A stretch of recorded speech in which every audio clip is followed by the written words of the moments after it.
हम सभी जानते हैं कि जैसे जैसे हम बड़े होते हैं तो हमारे परिवार वाले हमें शादी की योजना करते हैं और हमसे उम्मीद करते हैं कि हम अगली पीढ़ी को जन्म देंगे।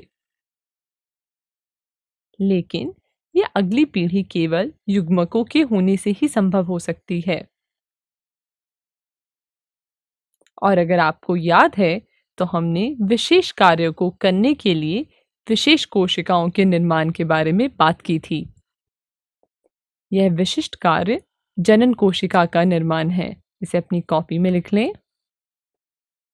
चूंकि शरीर की अधिकांश कोशिकाएं शरीर के विकास कार्यों को पूरा करने में व्यस्त होती है, इसलिए जनन ऊतक की परिपक्वता मुख्य प्राथमिकता नहीं होती है। अतः जैसे जैसे शरीर की सामान्य वृद्धि दर धीमी होना शुरू होती है, जनन ऊतक परिपक्व होना प्रारंभ करते हैं तथा इस अवस्था को यौनारंभ कहा जाता है, जिसे हम अंग्रेजी में प्यूबर्टी भी कहते हैं। इसे अपनी कॉपी में लिख लें। लेकिन लैंगिक जनन का अर्थ है दो भिन्न व्यक्तियों के जनन कोशिकाओं का परस्पर संलयन, और यह दो तरह से हो सकता है। पहला, जनन कोशिकाओं का बाहर से आ जाने से, जैसे पुष्प के पौधों में होता है।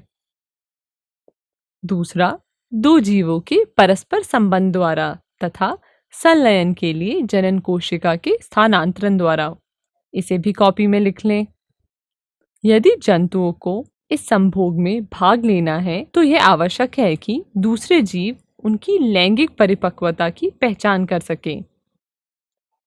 परिवर्तन जैसे आवाज में भारीपन, नए बालों का बढ़ना इस बात का ही संकेत है कि आप लैंगिक तौर पे परिपक्व हो रहे हैं।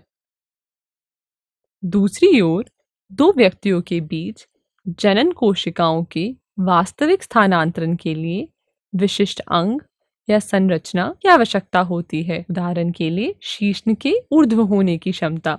और स्तनधारियों में, जैसे कि हमारी माँ 9 महीने तक बच्चे को पालती है और इसके विकास के लिए जिम्मेदार है, इसलिए उनके जननांगों और स्तनों को परिपक्व होने की आवश्यकता होती है। इसलिए हम अपने अगले वीडियो में नर और मादा के संबंधित जनन तंत्र को देखेंगे, जो इस कार्य में शामिल है।